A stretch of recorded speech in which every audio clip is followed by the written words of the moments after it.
Yang ditunggu-tunggu yaitu pemaparan materi oleh narasumber kita yang pertama adalah Dr. Gigi Kurnia Nur Aini CH, CHT. Dr. Gigi Kurnia ini akan sharing berbagai ilmu dengan kita mengenai aplikasi hipnoanestesi sebagai komplemen dan pendukung ilmu kedokteran. Bagaimana kedokteran gigi dalam meningkatkan kenyamanan saat menjalani tindakan perawatan kesehatan. Baik, langsung saja kepada Dr. Gigi Kurnia, kami persilahkan. Terima kasih Mbak Fatma. Saya mau share, bisa dibuka ininya, sharingnya. Assalamualaikum warahmatullahi wabarakatuh. Terima kasih atas kesempatan yang diberikan. Terdengar suara saya? Terdengar, dokter. Terdengar. Terima kasih. Yang saya hormatin, Coach Sita, dan teman-teman sekalian, terima kasih Mbak Fatma. Sebelum saya mulai, terlepas dari percaya atau tidak percaya COVID, saya minta kelonggaran hati, keikhlasan untuk membacakan Al-Fatihah sebentar untuk para nakes yang gugur dan teman-teman yang gugur dalam keadaan COVID ya, sebentar aja. Berdoa mulai.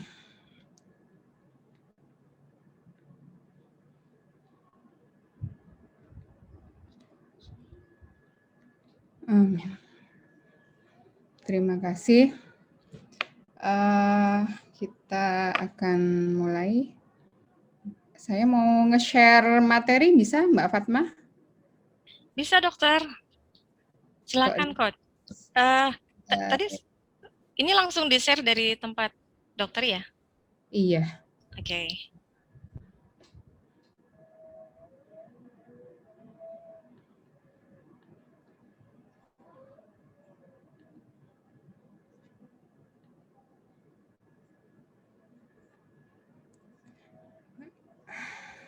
Sudah tampak? Sudah, dokter. Sudah. Ya. Perkenalkan, nama saya Dr. Gigi Kurnia Nur Aini. Sebelumnya saya terima kasih banyak diberi kesempatan, padahal di sini banyak dokter-dokter gigi senior, ada Dokter Oti, Dokter Nining, Dokter Susilo, Dokter Dian. Selamat datang, dokter. Terima kasih telah mengikuti acara ini. Perkenalkan, nama saya Kurnia Nur Aini. Pengalaman kerja saya lulusan kedokteran gigi Universitas Indonesia. Pengalaman saya pernah di Rumah Sakit PKU Muhammadiyah Pekalongan, terus pernah juga ngajar sebentar di bagian perio Universitas Mustopo, dan hingga sekarang praktek di rumah dentis.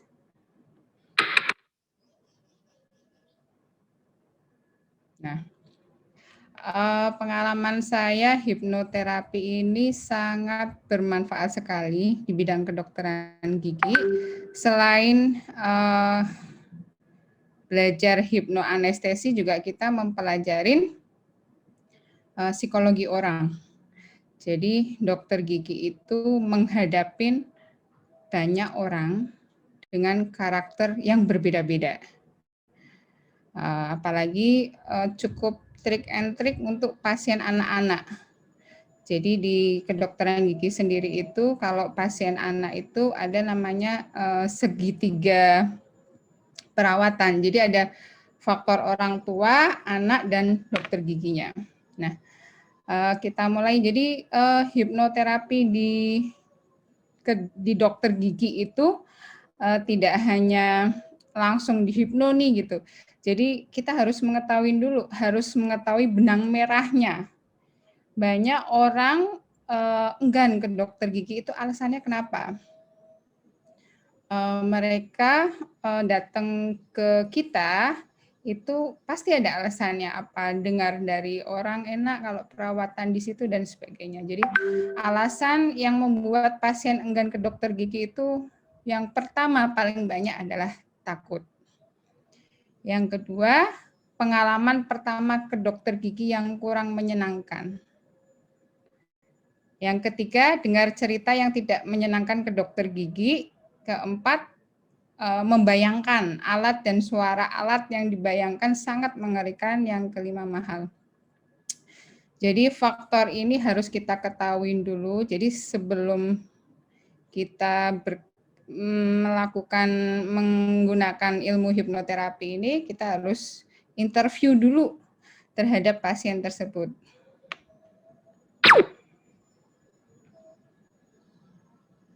Nah, ini kita sebagai praktisi harus mengetahui faktor penyebab kenapa takut ke dokter gigi. Misalkan ada pasien datang, dokter saya mau cabut dokter, tapi saya sudah ke dokter gigi mana-mana, setiap akan cabut gigi tensi saya naik.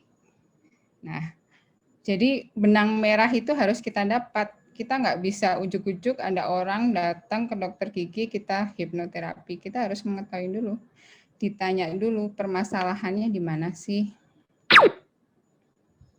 Nah, ingat keberhasilan suatu hipnoterapi tergantung kooperatif klien. Di sini pernah ada teman sejawat itu tanya, bisa nggak sih cabut gigi orang tanpa anestesi? Cuma dihipno aja? Saya jawab, bisa. Tergantung dari si pasiennya. Jadi beberapa faktor yang akan kita lakukan untuk hipnoterapi ini juga suksesnya didukung oleh si klien tersebut, oleh pasien tersebut. Bisa, nggak ada yang nggak bisa. Bisa. Kita misalkan ekso dengan tanpa anestesi. Tapi kita kembali, kita sebagai dokter gigi profesional itu harus melakukan sesuai dengan standar operasional prosedur. Ya kalau mau ekstraksi, mau ekso, mau cabut gigi ya harus dianestesi dulu.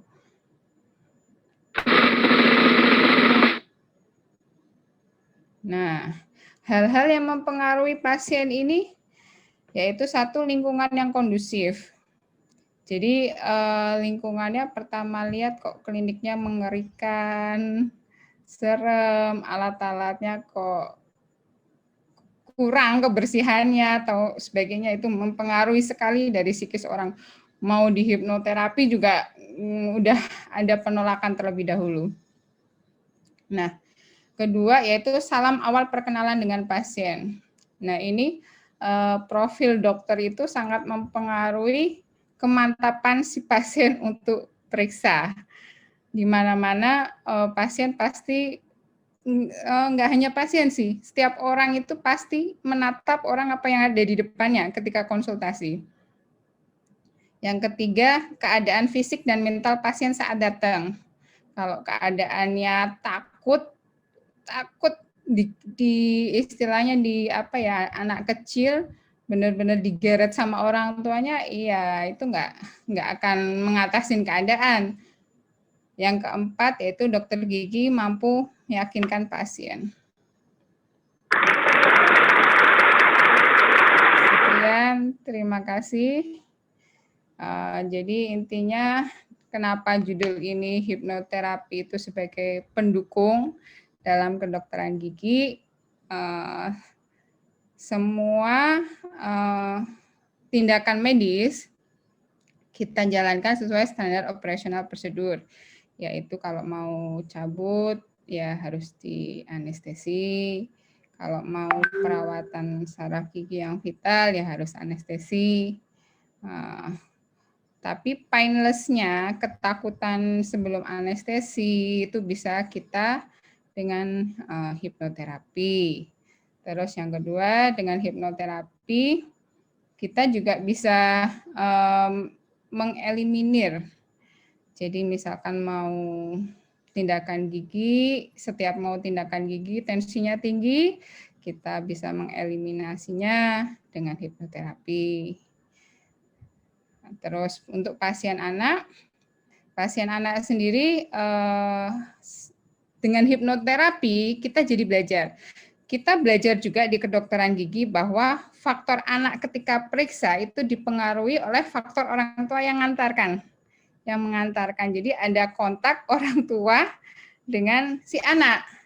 Makanya ketika kita menghadapi pasien anak, kita lihat profil orang tuanya seperti apa sih, apakah si ibu yang mengantarkan ini takut juga ke dokter gigi, dan kita harus mengatasi itu. Kadang anaknya sudah berani karena faktor orang tuanya itu nyetrum. Nah, itu dipelajarin juga ilmu itu di hipnoterapi. Kita sudah belajar di ilmu kedokteran gigi, cuman kita bisa memperdalam kembali di hipnoterapi ini. Jadi bisa mengatasi solusi tersebut. Jadi orang tua yang seperti ini mengantarkan anak yang pemberani itu harus seperti apa, itu semuanya kita pelajarin di hipnoterapi ini. Sekian Mbak Fatma, terima kasih. Mudah-mudahan ilmunya hipnoterapi bisa berkembang, bisa bermanfaat di bidang apapun itu. Terima kasih. Amin. Ya. Terima kasih Dokter Kurnia atas sharing ilmunya. Ternyata dokter gigi tidak semenakutkan itu ya, Dok. Saya dulu waktu kecil takut sekali ke dokter gigi. Eh, Dokter Kurnia ini sangat pengertian, Bapak Ibu sekalian. Jadi sedikit sekali untuk slide-nya yang ditampilkan. Jadi lebih penting untuk pertanyaan ya, Dok. Gimana, Dok? Jadi nggak menunggu lama lagi. Sekarang langsung aja kami buka sesi tanya jawab. Kami persilahkan apabila ada Bapak Ibu sekalian yang mungkin ingin bertanya atau penasaran dengan ilmu hipnoterapi seperti apa, terutama dalam background kesehatan. Nah, ini dalam bidang kedokteran ya, mungkin khusus untuk gigi atau mungkin bisa pertanyaan lain yang berhubungan, nanti bisa disampaikan. Monggo silakan. Assalamualaikum.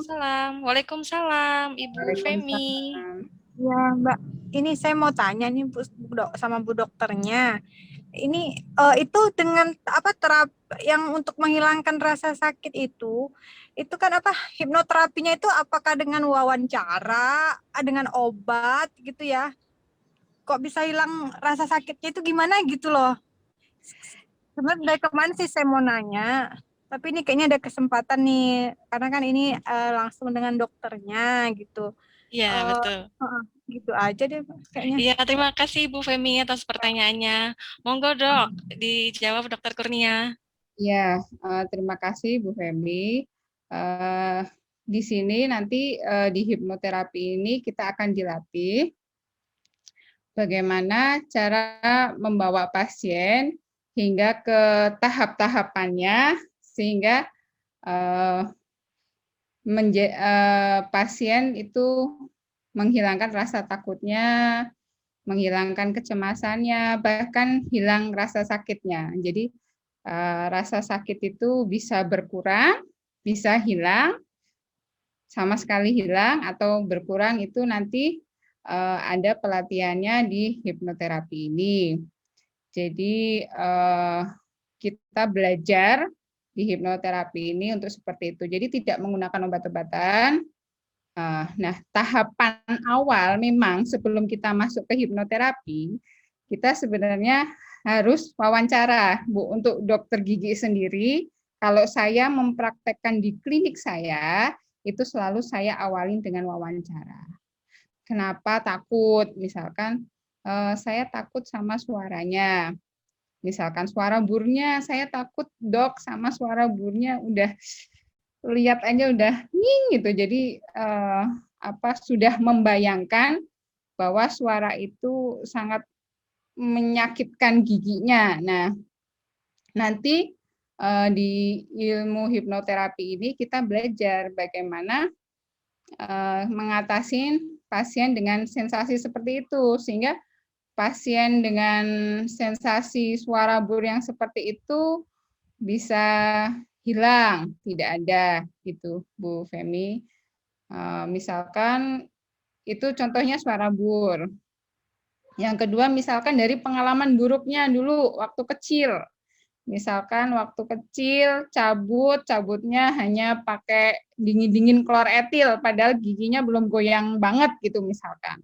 Dan rasa sakit itu ada sehingga hingga besar pun bikin trauma. Jadi setiap si pasien ini menyentuh dingin pun dia akan teringat misalkan dengan saat waktu masih kecil cabut gigi. Nah, nanti di hipnoterapi ini, ya Coach Sita ya, nanti kita akan belajar bagaimana caranya agar menghilangkan trauma dari si pasien ini.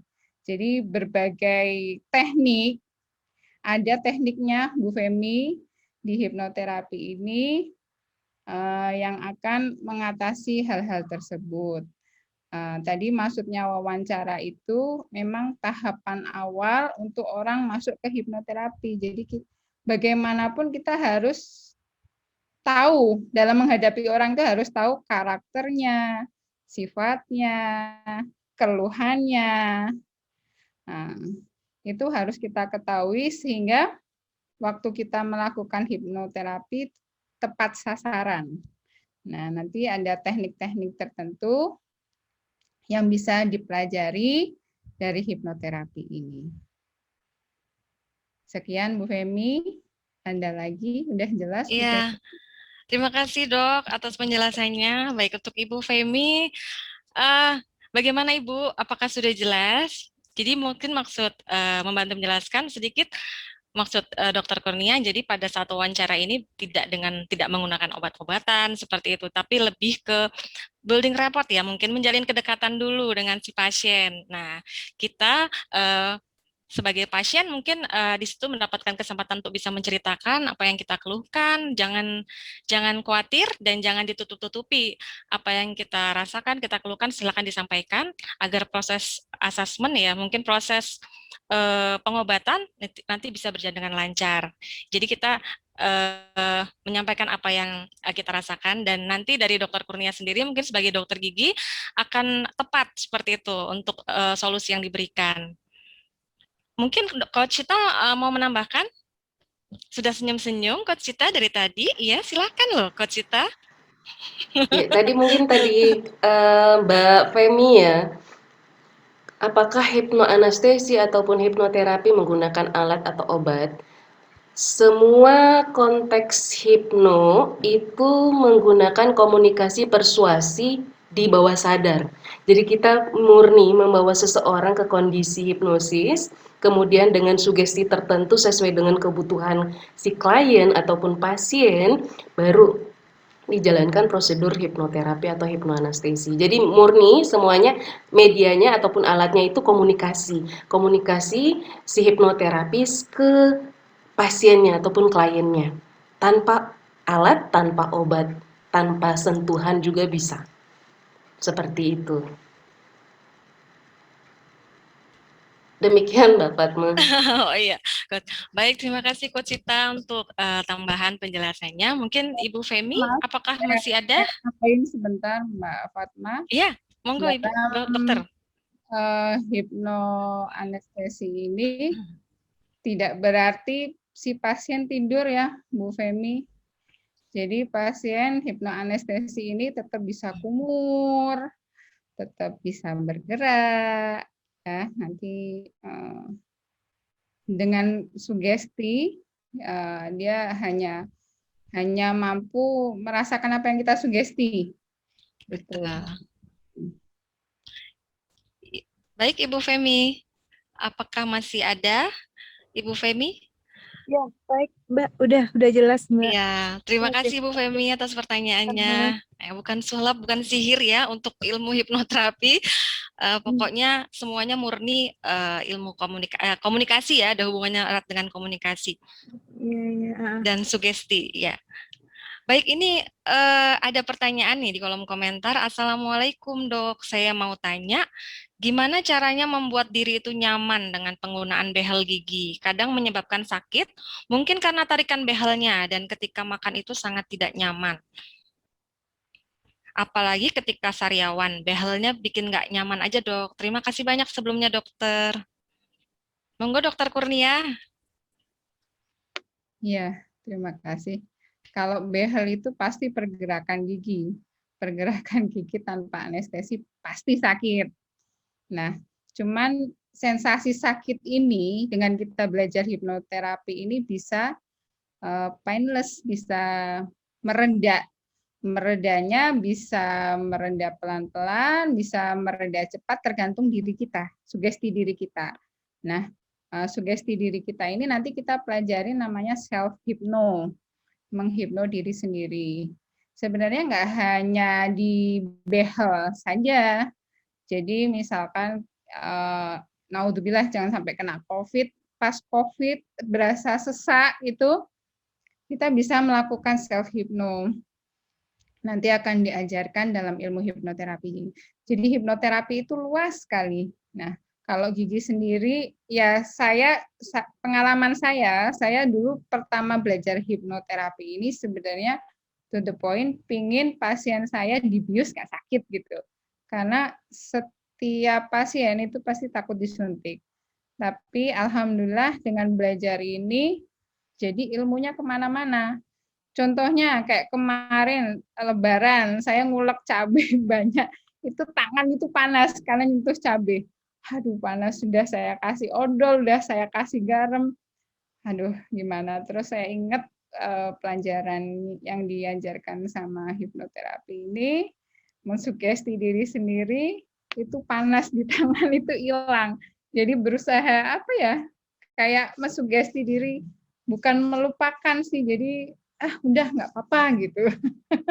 Jadi tapi itu sebenarnya udah otomatis terjadi diri sendiri sebenarnya tanpa kita sadarin. Saya juga waktu belajar sama Coach Sita ini awal itu saya nggak menyadarin kalau saya sendiri itu sebenarnya udah melakukan self hypno sendiri gitu.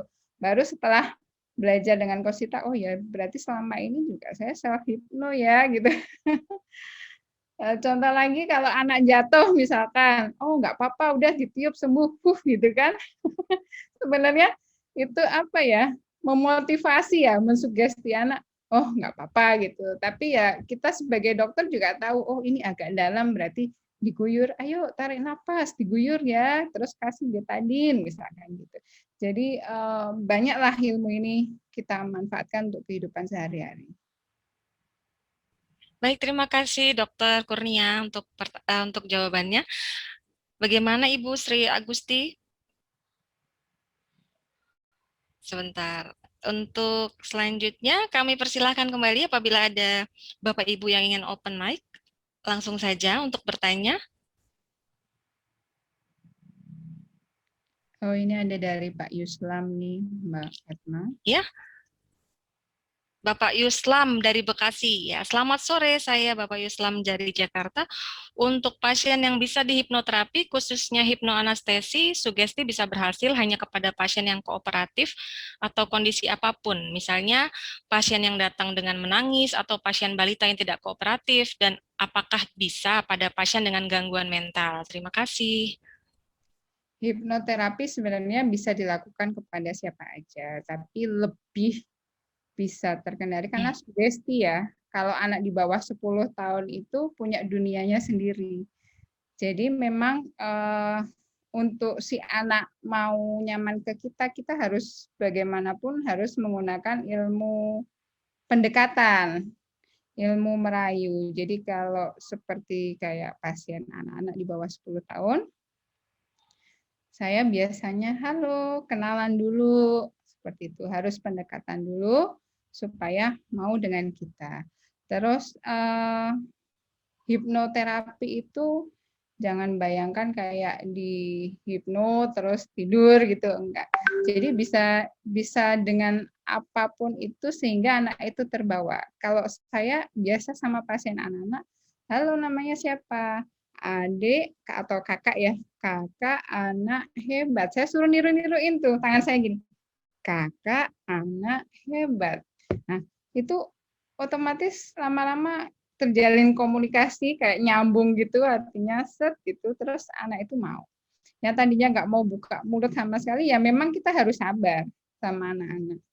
Jadi kadang kalau yang tidak kooperatif dan itu kondisinya darurat sekali, misalkan pulpitis, ya mau nggak mau kita bawa ke dokter gigi yang dipegangin kanan kiri, mau nggak mau seperti itu misalkan keadaan darurat.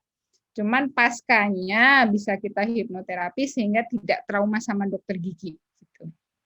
Jadi sebenarnya psikologi anak di bawah 10 tahun ini yang menentukan orang tuanya. Misalkan memang kondisinya giginya nyut-nyutan tuh anak di bawah 10 tahun, misalkan anak kecil harus pulpitis, harus terapi saraf vital, bawa ke dokter gigi anak, dan di sana nggak kooperatif, harus dipegangin itu. Jadi untuk traumatisnya pasca terapinya nggak apa-apa, bisa dilakukan pasca terapinya.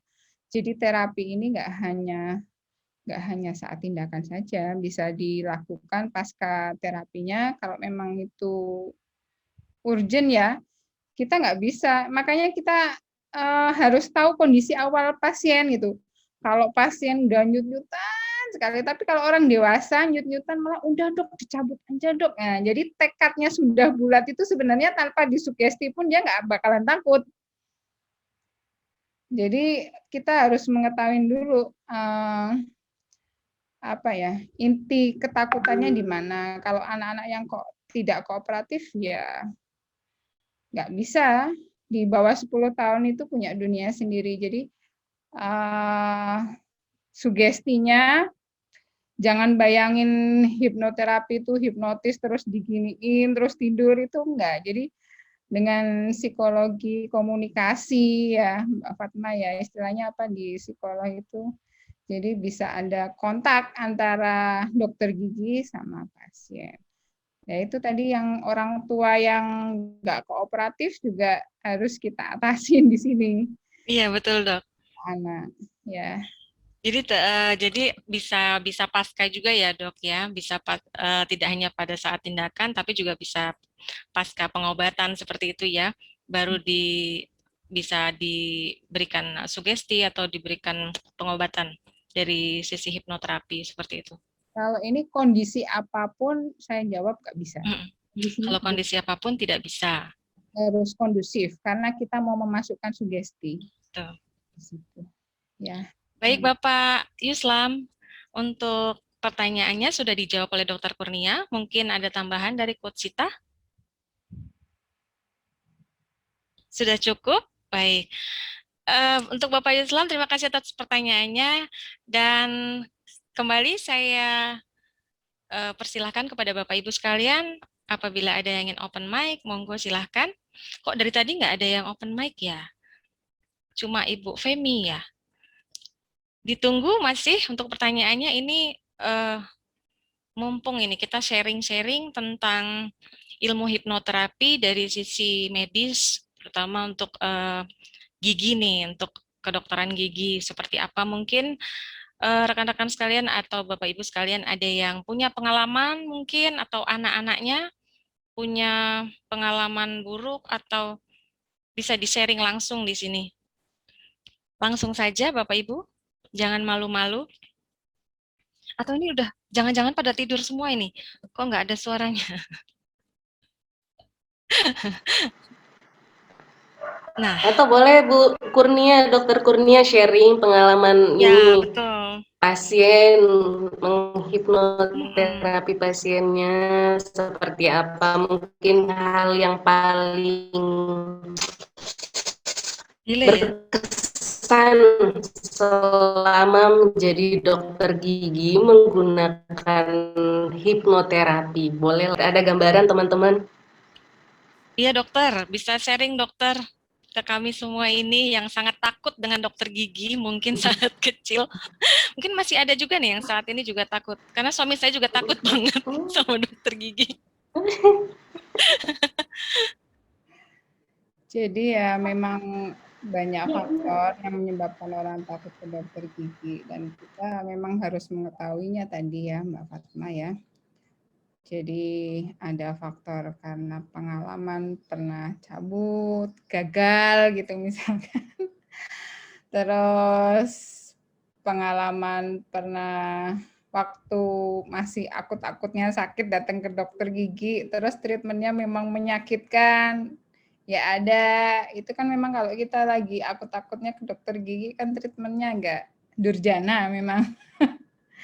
Cuma itu bisa dengan hipnoterapi itu bisa di painless. Jadi waktu perawatan saluran akar vital, namanya perawatan saluran akar Mbak Fatma, perawatan Ya saluran dok. Mm-mm. akar itu vital, itu kan harus dianestesi. Kalau saya sih, jadi gigi cenut-cenut Mbak Fatma itu namanya pulpitis ya. Pulpitis itu Pulpitis. biar nggak nyut-nyutan datang ke dokter gigi kan saraf giginya harus dimatikan. Namanya Iya. perawatan saluran akar atau endodontik.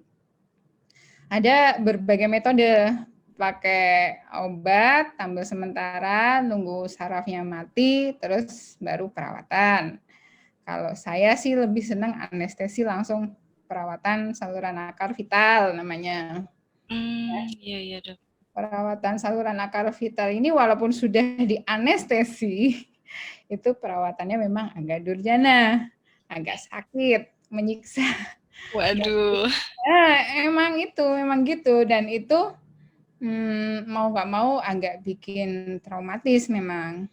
Nah, dengan ilmu hipnoterapi ini bisa Pada saat langsung itu dok, maksudnya pada saat si pasien ini merasakan, aduh sakit banget nih, ini apakah ilmu hipnoterapi itu bisa langsung itu dimasukkan? bisa, Mbak. Jadi waktu kita mau anestesi itu kita mensugesti dulu bahwa anestesi yang kita masukkan sedikit ataupun banyak itu akan berdampak nggak sakit sama sekali. Dan itu selama-lamanya nggak akan sakit. Udah selesai, sakitnya sebentar. Iya iya. Udah. Kita sugesti seperti itu. Karena kalau nggak disugesti seperti itu, akan berkelanjutan itu sakitnya, walaupun sudah dianestesi.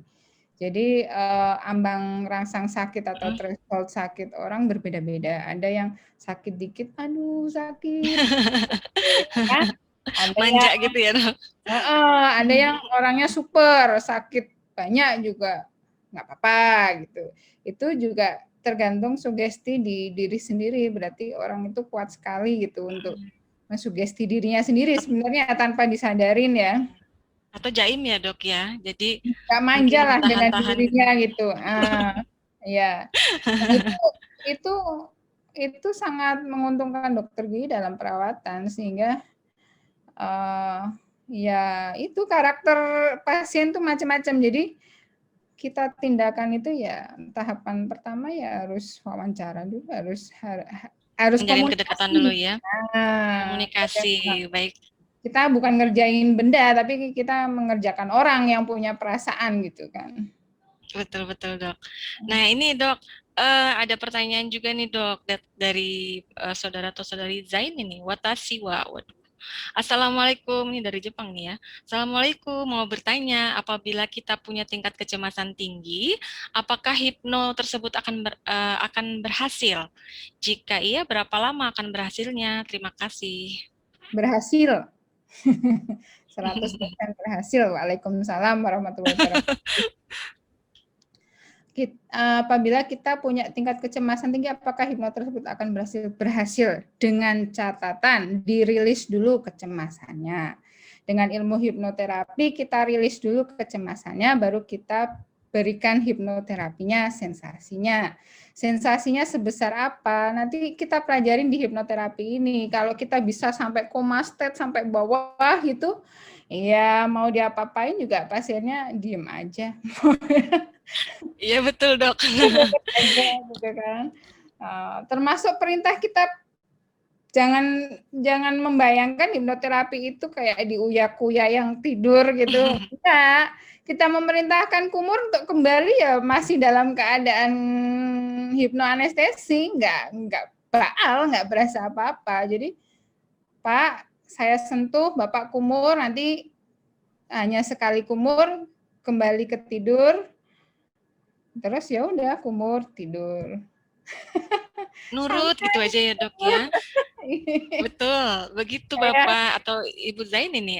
Jadi itu keajaibannya ilmu hipnoterapi. Jadi bukan sihir, tapi bisa memberikan sugesti ya di alam bawah sadar, bisa mengikuti apa yang mungkin diinstruksikan oleh dokter seperti itu. Jadi jawabannya tadi bisa ya dok dengan catatan. Baik, kembali ke Bapak Ibu peserta yang lain mungkin ada pertanyaan lagi? Bisa open mic langsung. Nah, ini Mbak Wina nih. Selamat sore, Dok. Izin bertanya, untuk ilmu hipnoterapi apakah dapat diaplikasikan dalam segala aspek, misalnya dengan pasien keluhan psikosomatik dan luka batin. Aduh, dapatkah dengan hipnoterapi? Lalu bagaimana cara kita menggali keterangan pasien? Terima kasih, dokter. Baik, Mbak Wina, terima kasih untuk pertanyaannya. Langsung Dokter Kurnia dan Coach Sita yang sudah senyum-senyum di sana. Ya, bisa dijawab langsung. Kita aja yang jawab, kalau saya yang jawab. Silakan Kak Sita aja. Misalnya dengan pasien keluhan psikosomatik ini, Coach, dengan luka batin, dapatkah diobati dengan cara hipnoterapi? Bisa nggak ya? Mungkin lagi terganggu atau bagaimana ya? Apakah di tempat saya saja? Oh iya, keputus ya. Iya. Untuk dokter mungkin bisa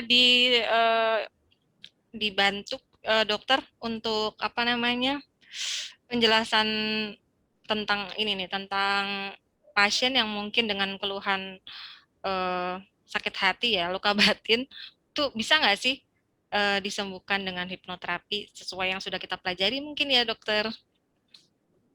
Bisa, tapi kita Tidak pernah menjamin kesembuhan untuk 100% ya dokter, semuanya melalui step-step mungkin ya dokter, teknik-teknik. Ini psikosomatik itu, saya pernah ini, kebetulan anak pasien itu psikosomatik, jadi apa sakit, tapi udah ke dokter mana normal semuanya. Terus ternyata setelah di hipnoterapi itu penyebabnya karena stres, mau skripsi. Nah, itu ini pasien hipno saya pertama seperti itu. Apakah psikosomatik tersebut bisa diobatin? Bisa dengan hipnoterapi. Nanti di hipnoterapi akan belajar bagaimana cara merilis, dan psikosomatik dan luka batin ini kan nanti kita diajarin. Itu ada skor-skornya ya Mbak Fatma ya, skor-skornya. Iya betul. Nah, dan kalau memang jadi ini ruang lingkupnya juga untuk memutuskan dia psikosomatik, ruang lingkupnya ke psikolog ya. Nah, jadi biasanya juga ada ya untuk para hipnoterapis yang punya background psikologi klinis, psikologi klinis seperti itu. Nah, jadi itu Mbak, iya, jadi Mbak Wina untuk keluhan luka batin ini tentu saja bisa dibantu dengan menggunakan beberapa teknik-teknik yang ada dalam ilmu hipnoterapi. Untuk menggalinya keterangan pasien ini bisa menggunakan cara wawancara seperti tadi, building rapport, menjalin kedekatan dengan si klien, kemudian juga ada teknik yang dipakai dalam ilmu hipnoterapi sendiri dengan menggunakan regresi juga bisa ya, Dokter Kurnia. Jadi nanti bisa dicek bagaimana riwayat ya masa lalu dari si klien seperti itu. Bisa, sangat bisa. Jadi buat Bapak Ibu sekalian untuk Mbak Fatma. Iya? Suaranya hilang suaranya? Halo, cek. Ya, sudah terdengar. Iya, cek. Mohon maaf, cek. Sudah terdengar. Apakah sudah terdengar? Aduh, padahal udah panjang sekali ya dokter tadi saya jelaskan. Iya dokter, untuk Mbak Wina ini bisa ya, jawabannya bisa disembuhkan dengan dibantu dengan menggunakan teknik-teknik yang ada dalam ilmu hipnoterapi sendiri. Baik, untuk selanjutnya, apakah Bapak Ibu sekalian berkenan untuk open mic langsung untuk bertanya atau mungkin sharing dari sisi medis? Kedokteran gigi. Nah, ini Coach Sita sudah bersama kita lagi. Coach? Hilang tadi, kelempar. Iya, kelempar, Coach. Tadi ini mau dibantu Iya, diperjelas gimana? lagi nggak, Coach, ini, Coach? Untuk ilmu hipnoterapi itu, apakah bisa diaplikasikan dalam segala aspek? Misalnya dengan pasien keluhan psikosomatik atau luka batin, bisa nggak sih pakai ilmu hipnoterapi? Lalu Sangat bisa sekali. Hmm. bagaimana cara kita menggali keterangan pasien seperti itu? Menggali permasalahan kali ya, menggali permasalahan sangat bisa. Jadi Betul. kita sebagai seorang hipnoterapis tidak ujuk-ujuk langsung hipnoterapi, tetapi ada tahapan-tahapan yang kita lakukan dulu kepada klien atau pasien, mulai dari kita pre-induction talk, yaitu kita wawancara dulu, kita gali dulu apa yang diharapkan klien, apa yang dirasakan klien, apa permasalahan yang ingin ia sembuhkan lewat hipnoterapi. Baru setelah itu kita buat strategi hipnoterapi untuk menangani masalah-masalah yang mereka hadapi, termasuk tadi luka batin, psikosomatis. Cocok sekali menggunakan metode hipnoterapi, karena metode hipnoterapi ini sangat-sangat cepat kalau dibilang. Begitu Mbak Fatma. Iya, Coach, benar. Tadi juga sudah saya Sudah. sampaikan sedikit, dan Dokter Kurnia juga untuk Waalaikumsalam Dokter Santi. Assalamualaikum Mbak. Waalaikumsalam. Nah ini Mbak Fatma sudah hadir lagi Mbak Fatma. Iya, Coach. Maaf ya, Coach. Saya terlempar kemana entah nih. Jaringan sepertinya. Iya, Iya. betul. Nah ini ada Mohon maaf. pertanyaan lagi Mbak Fatma Iya, iya. dari Mohon maaf Dokter ya. Santi. Dokter Santi mau bertanya, izin bertanya, Dok, berapa lama efek hipnoterapi ini ke pasien? Gimana, Dok? Berapa lama nih, Dok, efeknya? Selama kita inginkan. Enggak, biasanya kita kasih apa ya? Kita kasih tanda Eger.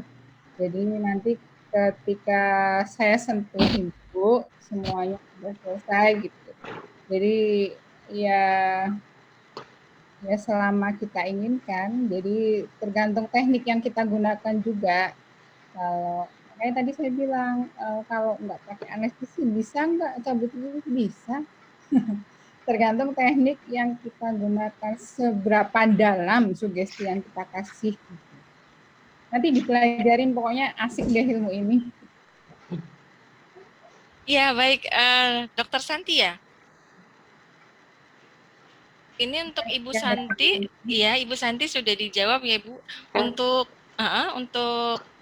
pertanyaan, Coach Cita ingin menambahkan?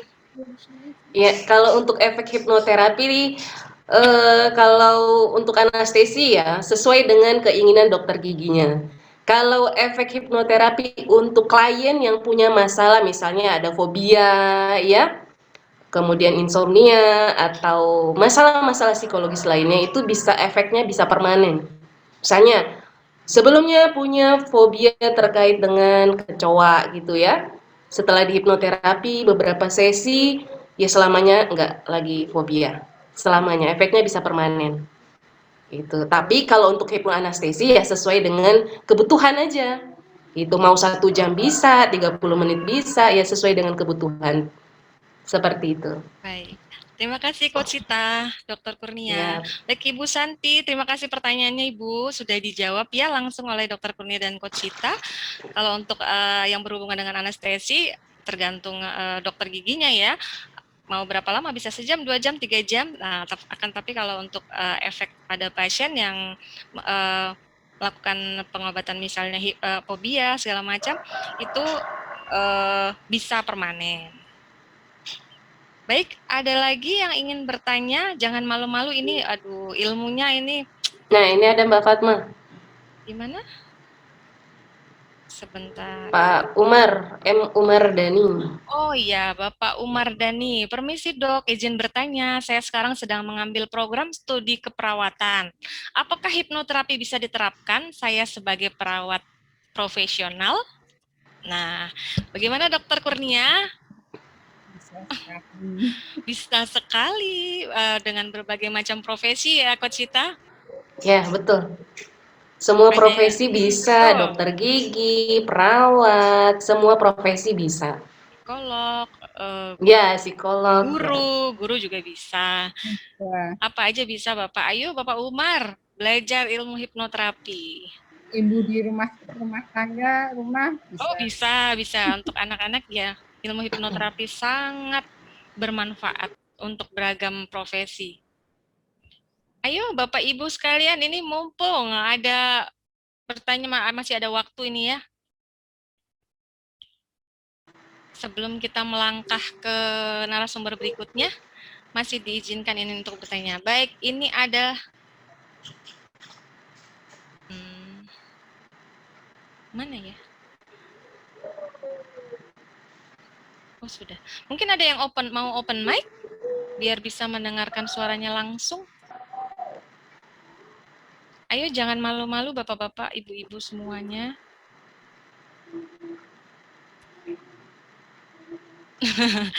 Ini Ibu Neni mau bertanya atau tidak ini Ibu Neni? Ayo teman-teman semua peserta webinar sosialisasi 3, apakah ada yang ingin bertanya lagi? Saya mau menambahkan itu tadi Iya, monggo, dokter. di perawatan itu banyak sekali manfaatnya. Ya. Misalkan posisinya waktu di UGD, menenangkan pasien, misalkan mau menginfus anak kecil yang susah, iya, itu bisa dilakukan. Terus kayak betul. Kecemasan ibu mau melahirkan atau di ruang OK itu bisa dilakukan. Jadi sebenarnya psikologi, jadi sakit itu enggak hanya sakit fisik ya, dalam artian psikis juga mempengaruhi. Jadi timbal balik sih, fisik sakit, psikis bisa sakit, atau psikis sakit, fisik juga bisa sakit. Nah, jadi hipnoterapi ini bisa dijadikan penunjang, bahkan kadang pokok ya dari terapi supaya terapi itu berhasil dengan baik. Betul. Baik dokter, terima kasih untuk penjelasan lebih lanjut. Ini ada Bapak Rodian mungkin. Bapak Rodian, selamat sore dok. Bisa tidak untuk bisa menghentikan pendarahan dalam pencabutan tanpa obat-obatan? Dari dokter gigi Muhammad Rodian, Bandung. Waduh, orang Bandung nih. Bisa nggak dok? Tadi sudah dijelaskan sedikit ya dok ya. Untuk pencabutan gigi ya, ini maksudnya karena ini yang tanya juga dokter gigi nih. Apakah bisa menghentikan pendarahan dalam pencabutan tanpa obat-obatan seperti itu dok? Bisa. Vasokonstriksi dari pembuluh darah bisa kita lakukan dengan sugesti. Bisa, dokter gigi Rodian. Untuk menghentikan pendarahan dengan sugesti bisa sekali kita lakukan, bisa. Mungkin sedikit ini aja. Saya lakukan untuk pasien yang agak hipertensi ya.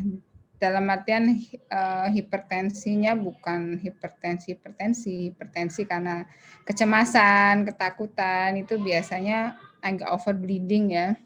Nah, itu bisa dilakukan. Jadi darahnya bisa tambah banyak gitu ya dok? Ya, Itu terus saya juga waktu scaling, misalkan membersihkan karang gigi yang cukup berat, itu pasti kan ada gingivitis, radang di gusi, itu bleedingnya over bleeding, tapi ketika kita relaksasi terlebih dahulu sebelum scaling, jadi scaling itu sebenarnya menurut kita dokter gigi tidak menyakitkan, tapi menurut si pasien suaranya bisa ngilu dan itu menimbulkan kecemasan sehingga bleedingnya harusnya sekian karena indeks kalkulusnya sekian bisa bertambah banyak karena rasa ngilunya itu menyebabkan kecemasan yang berlebihan sehingga gingivitisnya itu ketika kesentuh apa-apa langsung bleedingnya lebih banyak dari yang semestinya misalkan itu.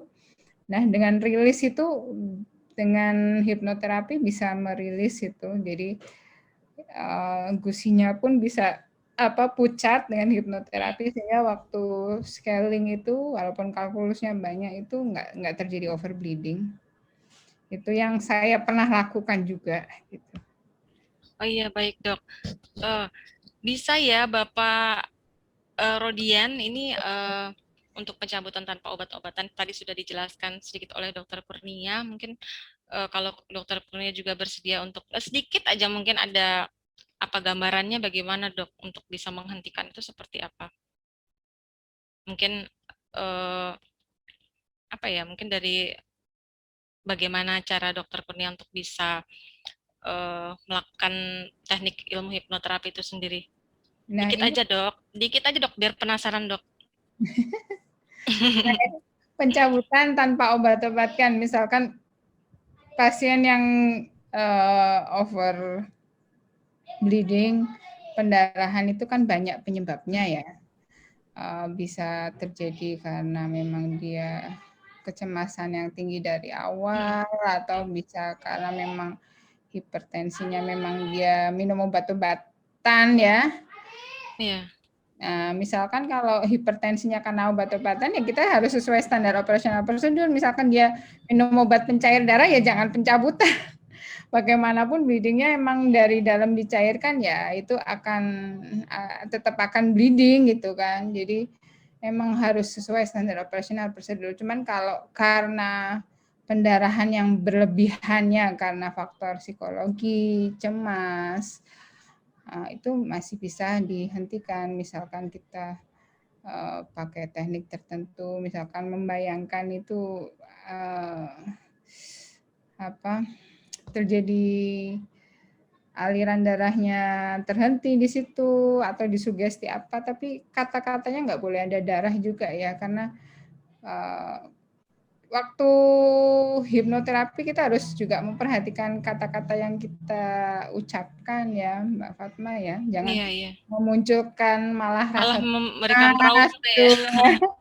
Iya betul kayak dok. darah, suntik atau apa gitu betul, yang sensitif itu harus kita hilangkan. Jadi mungkin dengan sugesti lain, ditempatkan dia ke tempat lain atau gimana gitu, sehingga apa yang kita lakukan pencabutan dia nggak ngerasa yang dicabut, terus apa yang pendarahannya di mana nggak ada, dia nggak ngerasa giginya dicabut gitu kan, istilahnya gitu. Jadi apa yang kita lakukan itu ya nggak dirasa oleh pasien, sehingga ya pendarahan pun nggak ada. Iya betul. Ada tapi nggak terlalu banyak seperti orang cemas gitu. Iya, terima kasih dok. Baik Bapak Rodia, tadi sudah dijelaskan ya Bapak bisa sangat bisa ya untuk menghentikan pendarahan ini. Tapi mungkin nanti dicek lagi Bapak, karena kan harus dicek lagi apa penyebab ya, mungkin penyebab ya dok ya dari pendarahan itu sendiri. Kemudian ini Bapak Al-Syahrudin Nur. Assalamualaikum dok, apakah hipnoterapi ini ada efek samping yang dirasakan oleh pasien? Ada efek sampingnya nggak sih dok pakai ilmu hipnoterapi ini? Bagaimana dok? Nggak ada. Tidak ada ya? Kayak apa ya Mbak Fatma ya, kayak meyakinkan pasien bahwa ini nggak apa-apa gitu. Iya betul. Kayak ilmu apa ya yang kita pelajari ini, kita bisa meyakinkan orang kalau ini nggak apa-apa. Tanpa ilmu hipnoterapi pun sebenarnya kita melakukan. Cuman dengan hipnoterapi ini kita lebih tahu gitu, sistematis gitu, harus meyakinkan pasien sedalam apa sih gitu, sehingga ini tuh oke gitu, nggak berasa gitu. Step-stepnya ada gitu ya dok. Gitu ya. Yang kita lakukan, percaya deh Pak ini sembuh gitu. Bismillah gitu, penyakitnya hilang gitu. Jadi dengan ilmu ini kita lebih apa ya, tahu tekniknya. Kalau asal bicara aja kan ada orang yang gitu kan, gitu kan. Tapi kalau dengan ilmu ini kayak kita belajar bagaimana komunikasi dengan orang juga sebenarnya. Bagaimana meyakinkan pasien ini bahwa dia bisa sembuh seperti itu. Ya, dengan tindakan tersebut tidak sakit, tidak menambah luka, istilahnya gitu, dan bisa sembuh. Baik, terima kasih Dokter Kurnia. Untuk Coach Sita mungkin ada tambahan, Coach? Ya, kalau hipnoterapi ini sama sekali nggak ada efek samping, nggak bikin juga ketergantungan. Jadi benar-benar dahsyat lah, bagus. Apalagi kalau mau diterapkan pada pasien ya, pasien yang cemas bisa dibantu, pasien yang merasa kesakitan bisa dibantu lewat hipnoterapi. Betul sekali Itu Mbak Fatma. dokter dan Coach Sita, terima kasih Coach Sita untuk penjelasannya. Kita maaf, ini kayaknya yang bertanya ini masih membayangkan hipnoterapi itu kayak pria-pria ya. Jadi ini kalau saya perhatiin Iya, iya, iya. masih mengarah ke situ gitu. Mungkin Coach Sita bisa menerangkan lebih lanjut bahwa sampai rumah nggak pikun atau itu istrinya yang di sampingnya gitu, bukan ntar terapinya terbawa sampai ke rumah istilahnya gitu, sehingga aibnya terbongkar dan sebagainya. Itu Coach Sita mungkin kita bisa meyakinkan bahwa hipnoterapi ini benar-benar Murni ilmu apa ini dok? Murni ilmu komunikasi. Jadi memang benar-benar murni sugesti. Bapak Ibu sekalian tidak menggunakan ilmu sihir ya. Baik Bapak Ibu sekalian, ini 5 menit lagi ya, 5 menit lagi mungkin masihkah ada sebelum kita melangkah ke selanjutnya? Apabila tidak ada,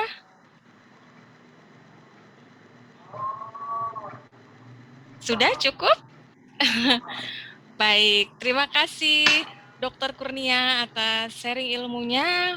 Mudah-mudahan bermanfaat untuk kita semua, terutama dari segi medis ya, kedokteran gigi. Dan terima kasih tentunya pada Bapak Ibu ya sekalian atas apresiasinya dan pertanyaan-pertanyaannya sangat luar biasa dan memberikan mungkin informasi ya buat teman-teman atau Bapak Ibu yang sedang mendengarkan. Oh, jadi begini ya, jadi begitu ya. Mungkin bisa lebih jelas seperti itu ya. Baik, melangkah